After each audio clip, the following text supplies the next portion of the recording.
That is our obligation, to inform and alert the American people, to make certain that they possess all the facts that they need and understand them as well, the perils, the prospects, the purposes of our program, and the choices that we face.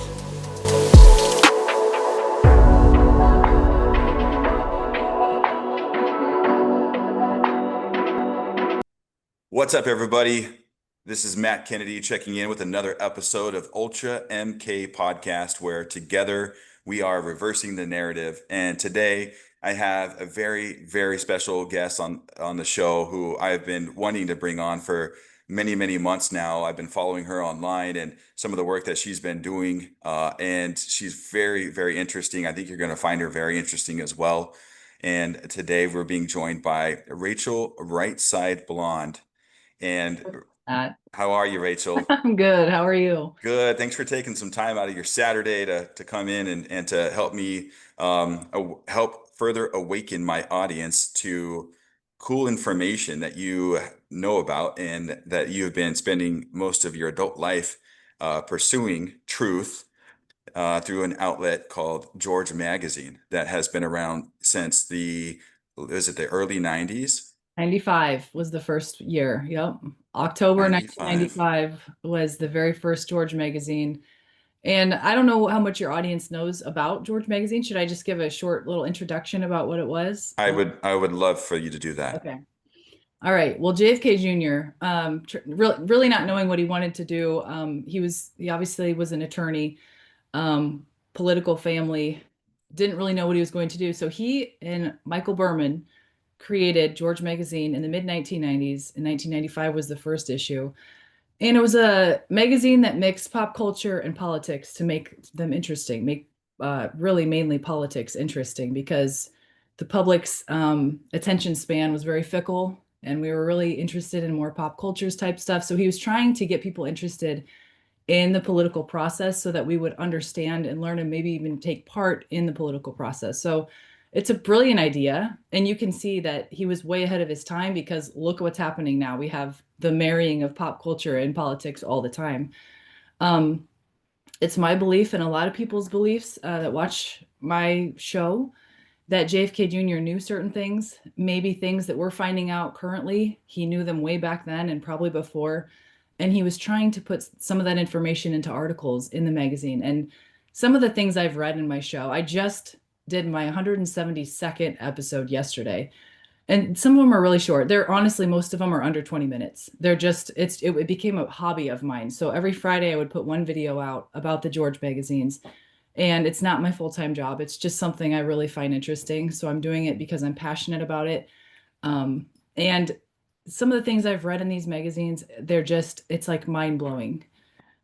Last year, the original George magazine had their, what was I can't remember which year it was. I think it was 29th anniversary.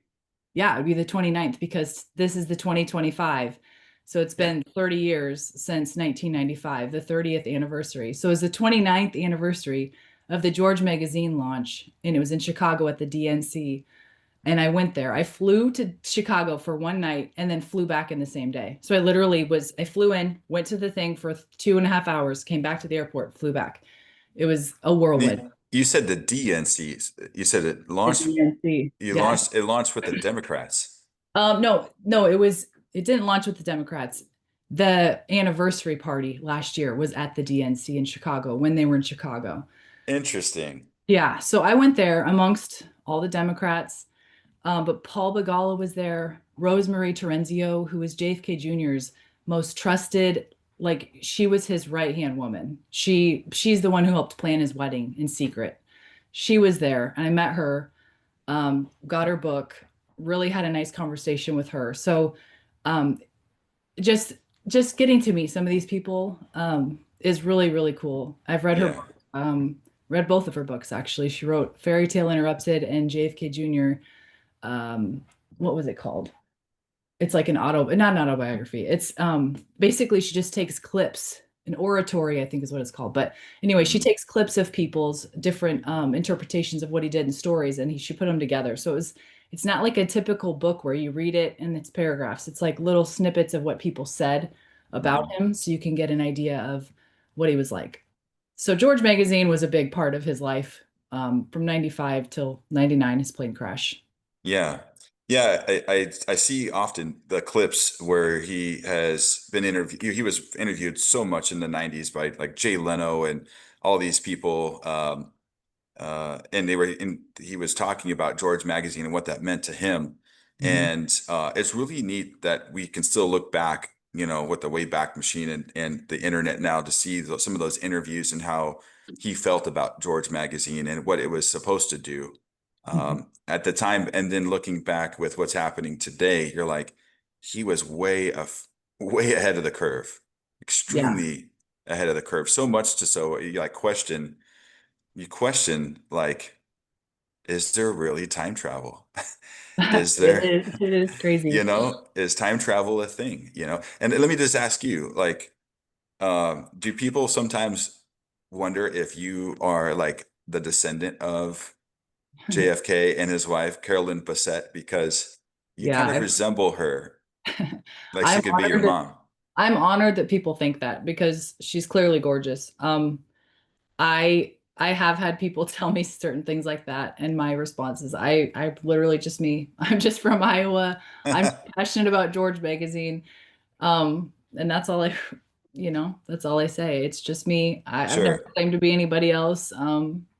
You know, I think there's a lot of weird, conspiracy theories, and it's really hard to find what's true and what's not. So, always just try to focus on what you know is true. sure. Well, it's fifth generation warfare, right? And that's the battlefield that we're on today. It's something that like General Flynn talks about a lot, and a lot of other people, that are operating in the space right now to try to restore the republic is they understand that it's information because Mhm. people have been manipulated through all different types of vehicles, whether it be mainstream media or movies, television, to be programmed, right? And our three-letter agencies have been mastering that for countless decades. And so Right. it's interesting. No, it's interesting. I personally don't own very many George magazines. I would like to get my hands on a lot of them. And when did you start collecting George magazine, and how did it all begin? It began in a very weird way. My current day job is in real estate, and my husband was like, "Well, there's this guy who he's got dementia. His adult children don't want to fly back to Iowa to come clean out the guy's basement." Oh, excuse me. So he volunteered us to do it, and I was not happy about it because I was like, "This is going to take like a week. This is crazy." So I'm cleaning out an old man stuff, and I find the inaugural issue of George, the one with Cindy Crawford on the cover. So, Oh, yeah, yeah, yeah. I and I know. don't have that one out. I have some out. I have the farewell issue.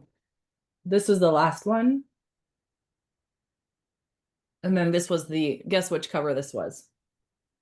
The Uh, first one. no, out of 57 issues of Oh, it's 47, George, or is it 40, 45? 47. 47.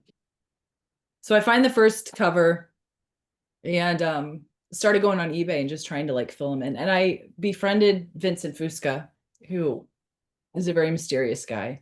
Mm-hmm. He would wear those George magazine t-shirts, and that's how I learned about it. I was like, oh my gosh, what is that? You know. Mm-hmm. So I messaged him and I was like, hey, I've got about 5 George magazines. Which one would you recommend that I get? And he said, get them all. So I was like, okay, I guess I'm getting all of them. So it took me about, I don't even know, probably a year and a half to get them all. And I got them through eBay. And then I had some friends that would get me stuff for like birthdays and things like that, Christmas.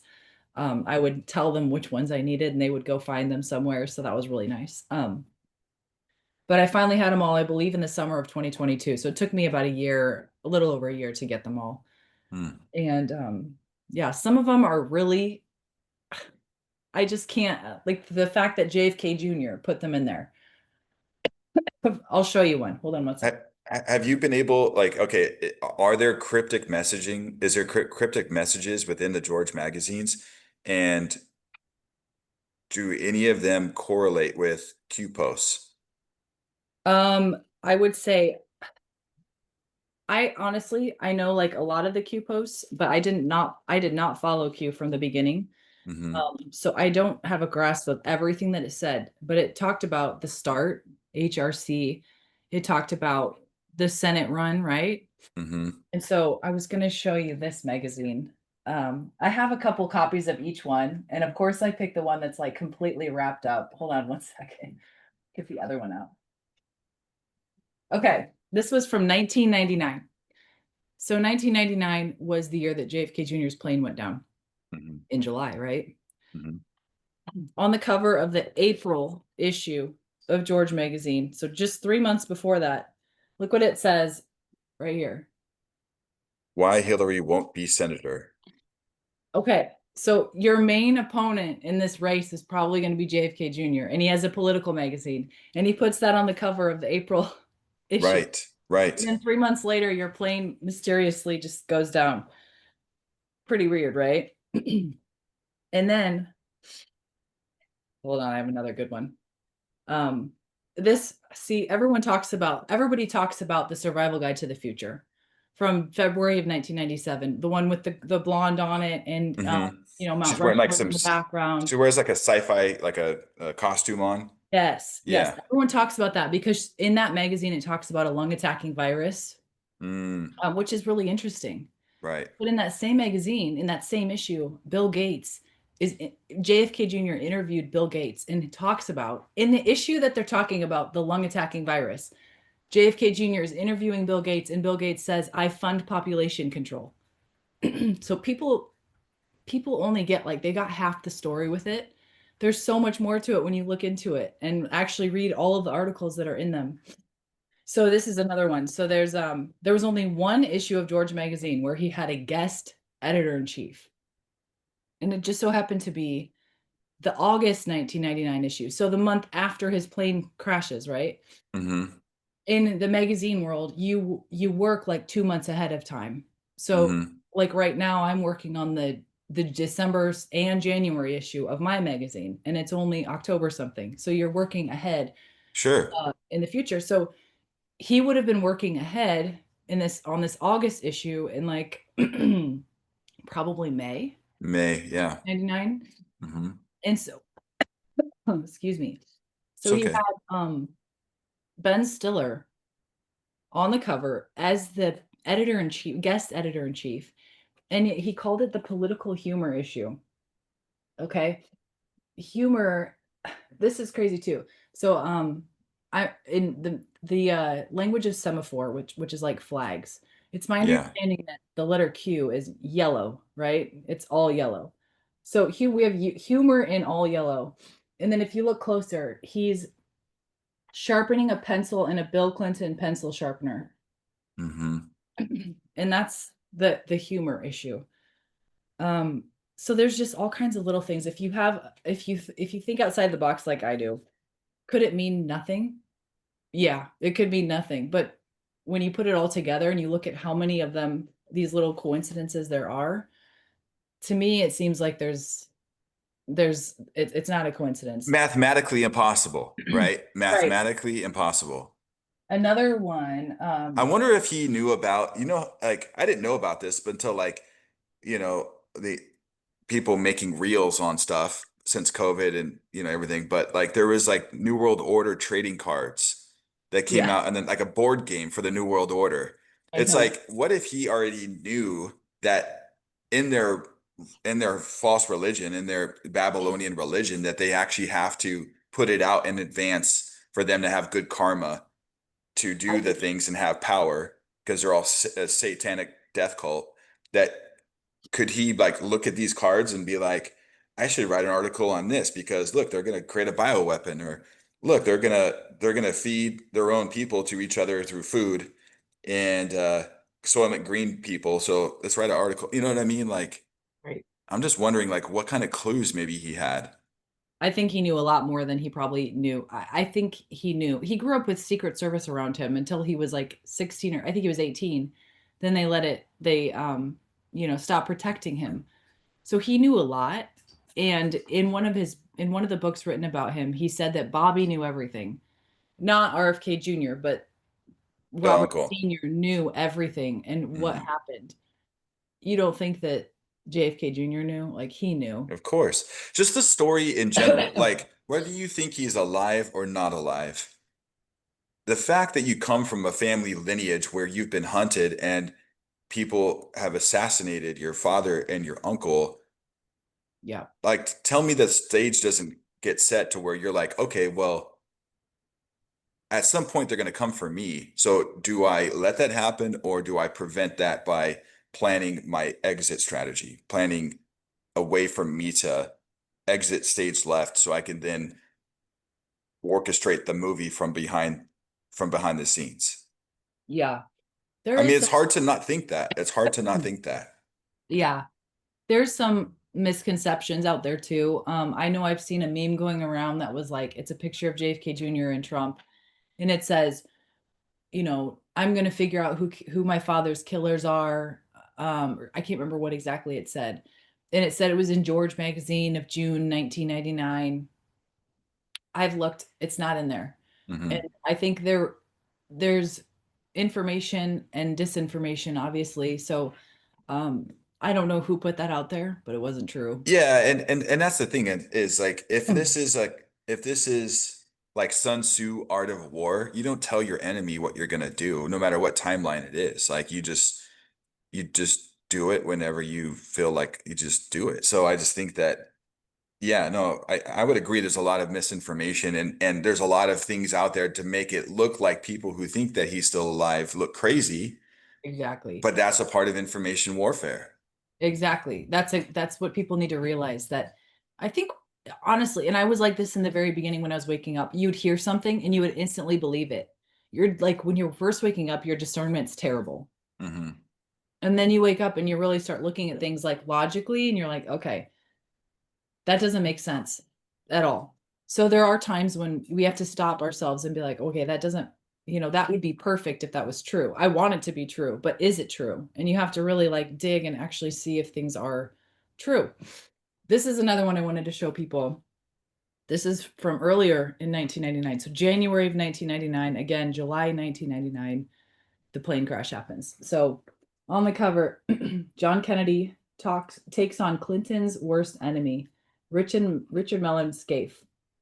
He was a philanthropist, I believe in Pittsburgh.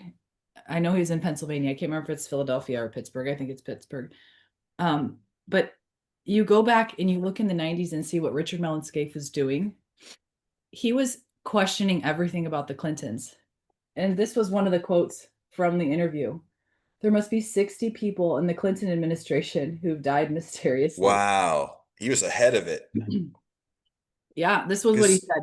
So JFK Jr. was interviewing him. Okay.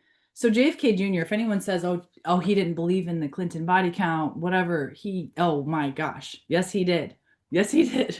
It's right because here. they were taking people out through the 90s, like Oh yeah. every other month. Yes. Oh yeah. It's in his book. He has a book called The George Political Book of Lists, and one of the lists was the Clinton body count. So this is what it said. JFK Jr. said, "Do you honestly feel this man is as bad as you paint him, Clinton?" And he goes, I've got this list on my desk that I got out of a newsletter. I never even heard of it. It lists the deaths in the Clinton administration. Have you ever seen the list?" And JFK Jr. said, "No, I haven't," which I think was a lie. Anyway, Hmm. he said, Richard Mellon Scaife goes, "God, there must be 60 people on there who have died mysteriously, including 8 of Clinton's former bodyguards in helicopter crashes. I mean, there have been very mysterious deaths. I don't want to belabor the death of Ron Brown, but there is a story in which Brown went into the Oval Office and said, 'They're coming after me, and I'm not going to take this. And I'm going to take people down with me. So what am I going to do?' And Clinton got up and right out of The Godfather, folded his arms and said, 'That's nice.' And a week later, Brown was dead." Gone. Yep. So Wow. this is the kind of stuff that JFK Jr. put in his magazines, and you just don't you can't change it. You can't like the internet Mm-mm. can't go back and erase that it was ever written. It's so Mm-mm. it's fascinating to me. And I think a lot of people if you're just newly waking up, it's not just George magazine, it's TV shows, movies, songs, it's everywhere. I just happen to think George Magazine is really cool. So that's my niche that I picked, but it's amazing. I listen to different songs, Michael Jackson songs. Hmm. Leave Me Alone by Michael Jackson. Go watch that video. Yeah. It's everywhere. Yeah. I remember hearing a conversation that was apparently Michael talking to a confidant, a close friend of his, saying that the president of Sony Records is going to kill him. And he was afraid for his life, and he sounded panic on this phone call. It was sweeping the internet for a few weeks, and then it was gone. Like, so they yanked Wow. it down really quick. But yeah, it makes you wonder, like, when people know, when they awaken and they're high profile people of families or show business, music, whatever, who know that they are being controlled or handled by handlers, and Yeah. that their time could be limited, that the only escape would be to exit stage left. And Is it that hard to believe for, I mean, I hear people all the time, people that are, that don't believe anything. Look, I don't ask anyone to believe anything that I say. I want them to go look into it for themselves. But is it that hard to believe that someone would get themselves into a situation where they are no longer in control of what they're doing, saying, and living? Like, how horrible would that be? What that would be the worst type of prison any of us could imagine, having to do and say things we disagree with, yeah, we wholeheartedly don't believe in. I well, don't I think, fault anybody for wanting to get out of that, obviously. well, I think like it seems like every generation now has had a public figure where a lot of people they gravitate towards them because they speak in truth and love. Mhm. You have, Martin Luther King of the 60s. You have JFK Jr., or, you had his, father of the 60s, but then you have him of the 90s. And then you just have Charlie Kirk, which of the Gen Z, that was their guy. Yeah. And it's so easy for me to understand that the people that are out there trying to figure out what really happened to Charlie, and some speculate Yeah. I've that heard he all might be still stories. alive. And then you have Cash Patel out there saying, "We'll see you in Valhalla." What kind of a calm is that? Like, it only great makes people like you and I that like to dig and look to see, well, what is that Valhalla? Right? Right. Is that a witness protection location where people have been brought for the last 30, 40 years? It's hard to not flirt with that idea Right. that there's a possibility. Yeah. And those are the theories. I hear all of them. I hear other theories that I'm like, man, that makes a lot of sense. Do I go out and, I just kind of have a rule, like whatever Trump is putting out, like that, that's clearly like what they want. Sure. I might not agree with it 100%, but there's a reason why. And if this is an information war, and if it's, good guys versus bad guys, then that's part of the play. You know what I mean? Hmm. Yeah. So, that's kind of my take on it. That's where I kind of sit. And so that's where I'm like, okay, this is a hobby for me. This is not my full-time job. I don't Yeah. I Yeah. make actually I make like no money. I make maybe $100 every 6 months off of my YouTube videos. So this is not a job for me. This is more just something that I truly am passionate about. Well, I'm really proud of you for putting out the children's magazine that you're coming out with. In fact, I just got a subscription for my little girl. Oh, So I'm super stoked that you're doing stuff like that. And I know God's using you. It's not about the money right now. It's all about waking people up and with bringing truth. So you'll be yeah. Well, rewarded in heaven. So with true startups, it's always rough in the beginning. You're basically working for free until you're not, until you can actually yeah, get enough subscriptions that you can actually pay people what you really want to pay them and pay yourself. sure. I don't pay myself anything. It's more about getting the people that help me get them paid first because I want them to stay. But we've been at it for 6 months. We have 6 issues out now. I'll just show your audience really fast. This was the June issue, the very first issue. I love it. It's like tie-dye. It's like Yes. And they're Patriot all, tie-dye. this is the September issue. Sorry, I'm going out of order. This is July. Where, And where's Trump's head? It should be on there. I know, I know. This is the back to school issue we had. This was September. And October was time travel. This was Ooh, that one's super fun. cool. This one's really fun. It was so fun to write. I'm like, I'm just gonna take the magazines and tell my daughter what they say because I'm gonna read them. I mean, really, truly, this was cool. What if you could travel through time? And yeah, I don't What know. if? I So think much we fun. are. I think people are right now. Let's be real, Rachel. Like Uncle John Trump was friends with Nikola Tesla. Like there's correlation there. Yeah. There's some there, Barron. I think Barron might be a time traveler. It's honestly, there's so much we don't know. And I I think the know. people who can honestly look at themselves and say, okay, there's things I don't know. Am I a quantum physicist? No. Do I understand how all that works? No, I don't. So understanding that you only know what you know, and there's so much more out there. The problem is when people feel like they know everything. Yeah, I've that's talked right. to those kind of people, and I can't stand talking to those kinds of people that think they know everything. It's like, Yeah, don't. they're so convicted, right? That's how I know that you are not right. Because if you can honestly say, like, oh, there's nothing left to learn, I know everything. That's Yeah. just annoying. No, yeah. And this is the current issue, Veteran Valor. This is the November issue that just went out earlier this week, and I've been hearing from people that they're getting delivered, so that's good. That's awesome. Yeah. Do you ever do magazine signings and stuff? Um, I actually have the option on my website if anybody wants it. People were asking for that. So I was like, well, it does take a little extra time. So I charge like 10 bucks more just to get a signed copy and then Worth it. mail So it out. worth it.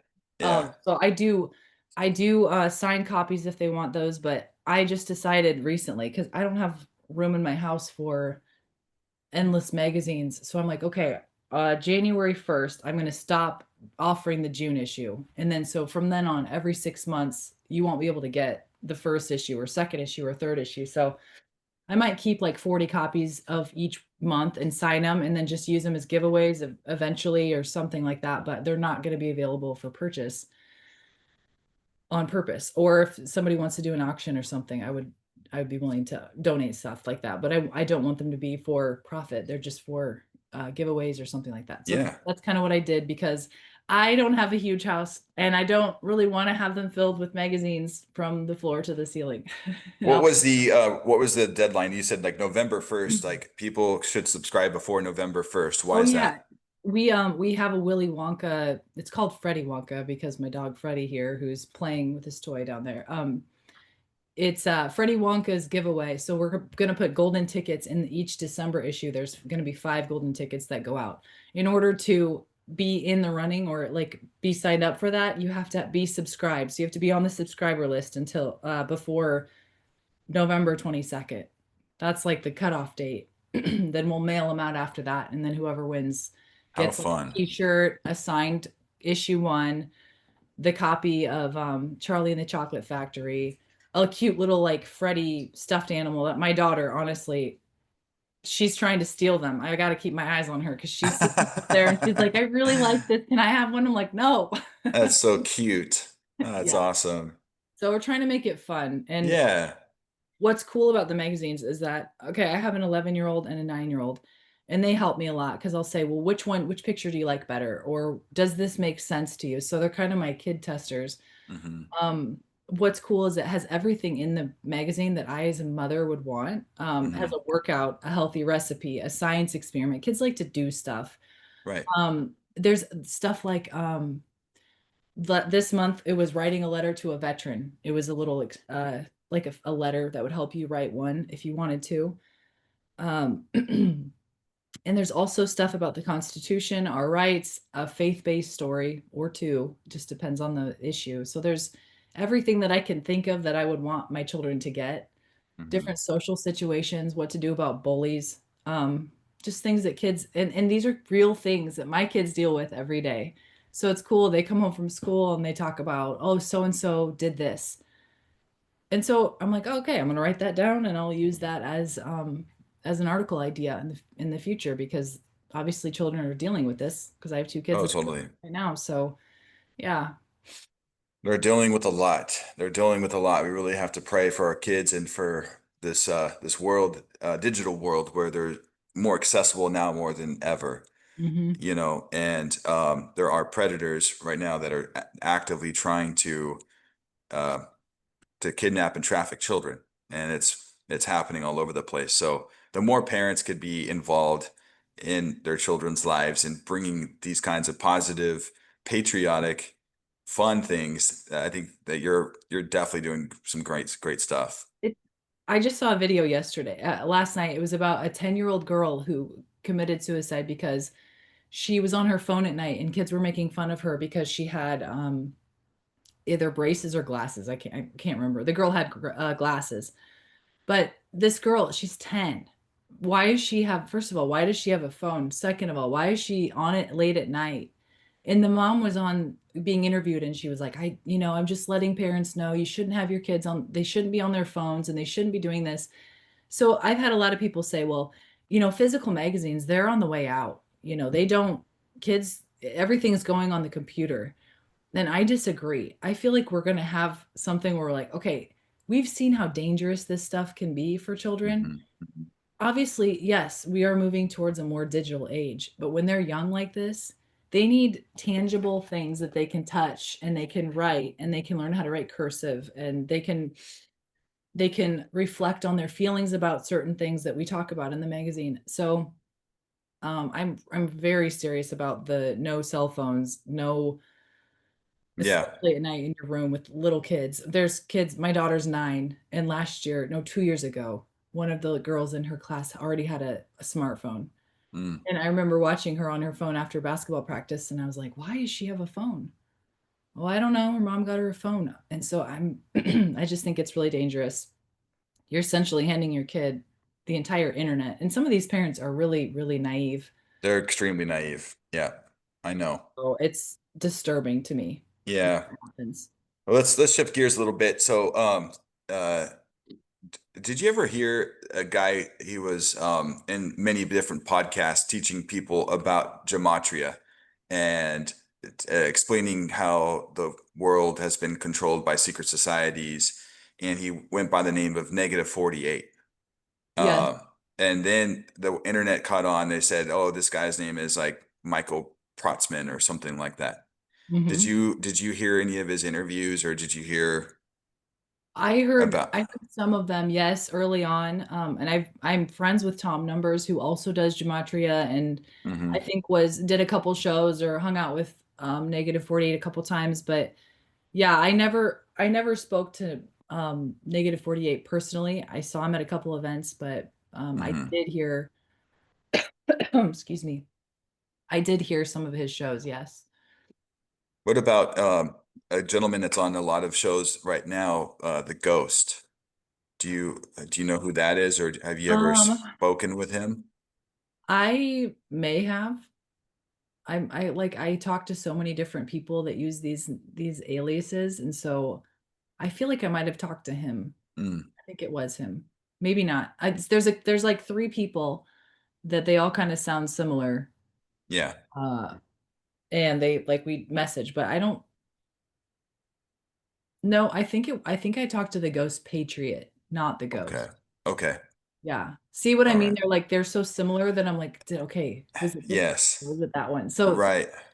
that's where I'm at. I think it was the Ghost Patriot that I spoke to, but I think I've heard the Ghost on a couple shows as well. Hmm. I'm pretty sure I have. Okay. Yeah. And you've done 173 episodes of your show. How cool is that? Yes, and like I said, if I don't like really super long shows, like these 3 hour long shows, I'm thinking, oh my gosh, I don't have 3 hours to watch this. So I try to keep things short. Plus, it's my time Right. too. I try to keep them to 20 minutes or less so people can get their little tidbit of what cool things in George magazine I found, and then they can go on to another video or whatever. But Yep. For yeah, sure.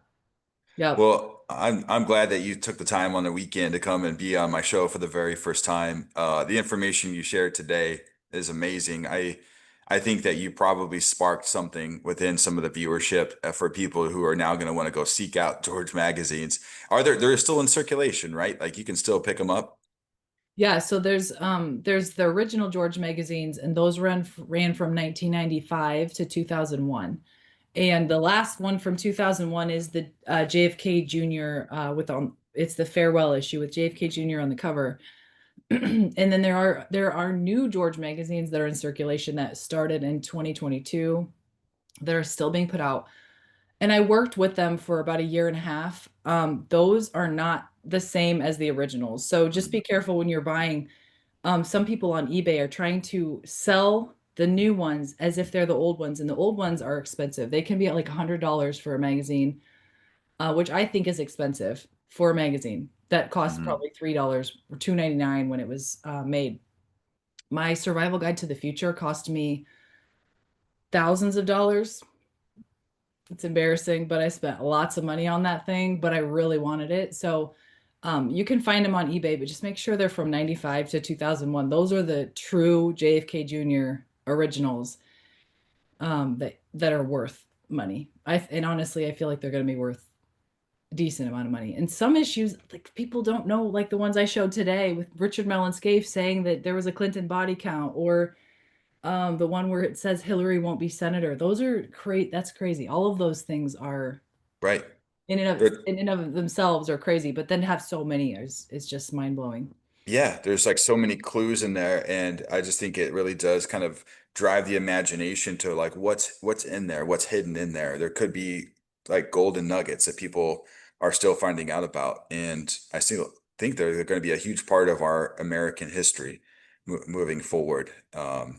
I agree. Yeah, they're going to be timeless, and people will talk about these things hundreds of years from now because it Yes. really changes the trajectory. Like what we're living through right now, I feel truly we're coming up to our 250th birthday, that God is going to be placing America on a totally different path. Once people realize the real history of what has happened from the Corporation of America being founded, the Act of 1871, what happened after the Civil War, all these things, the Federal Reserve being established, the central banks, when people really start finding out that we've had this illusion of ultimate freedom, and having the Bill of Rights has been an amazing thing, but we really haven't had that true freedom, and the Constitution really hasn't been implemented to its fullest potential. And I feel that God is going to be putting us onto a whole new trajectory over the next 250 years to 1,000 years. So It, I think you're right. And I'm just so thankful to be alive, one, and awake, two, because there's a lot of people yeah. who are alive, but they're not awake. No, I know. No, tell me about it. Like living in the West Coast, coming through COVID, it was obvious who wasn't awake, and people sitting in their cars by themselves with two masks on and a face shield. I never thought I would ever see that in my life. That was Did you see wild. Kid Rock on Jesse Waters last night? Yeah, I love it. I love it. It's So funny. hilarious. It's so funny. He's so funny. That's so funny. That's how you know we're coming back when you can use a word like that on mainstream Yep. media, and Yep. oh my gosh, We are so coming back. yeah, absolutely. Well, Rachel, Right Side Blonde, it has been an honor and a privilege having you on the show today. And I really want to encourage people to follow you. I'll make sure I get all of your links, and we'll put them in the drop down below. And I really want people, especially parents who are watching this, to really, really support your magazine, because I think you're right. I think that people are getting tired of tech. They want Mhm. to go back to print. And parents want to know that they can feel safe with content by Right. handing their young preteen or their young child that magazine. So where can they get that magazine? The website for the magazine is redwhitebluemagazine.com. And I've seen just today, I saw an ad for another magazine. I'm not going to mention what it is because I don't want to give them free advertising, but they're talking about how they're going to put the true history in. So you go and you look and see like who owns it, and it's a left-wing magazine. But it's tricky because it looks like it's going to give you the true history. It's not. And so that's what this is combating. This is us fighting back against Hmm. all of the garbage. The Yeah. DI, the CRT, all of that stuff. There's none of that stuff in here. It's all just true blue, wholesome content for children, stuff that I would want my children to read too. So that's what it Well, is. That's awesome. Well, thank you for playing your part in restoring America and restoring our republic, and for all of the probably late nights that you've spent like putting your magazine together and doing your research, and you doing your show, your 173 episodes of your show. I just think that is fantastic work. Great job. Well, thanks. And yeah, Rachel, I'd love to have you back on my show in the future if you'd like. And folks, make sure you like, follow, and subscribe to anything that Rachel's doing on her channels as well. Stay up to date with what she's been teaching the public about what was in George magazine. I'm super fascinated by it. I'm very inspired by just this one episode. So I'm going to go out and try to see if I can get me some copies on the old I eBay. could probably talk about George Magazine for like 3 hours straight. So I don't want to bore your audience, but it is fascinating stuff when you really look at all the stuff that was in it. It's crazy. So No, that's what we want. I definitely want to bring you back so we could talk about more things about George Magazine. And I want to try to find out what people want to ask you about, so that way maybe I can bring some Q&A to the table yeah, next time you come back. And yeah, I just want you to have a blessed weekend with your family. Stay well, and I'll catch you here soon. that sounds great. Thanks for having me on, Matt. Absolutely. I'll talk to you really soon, Rachel. Sounds good.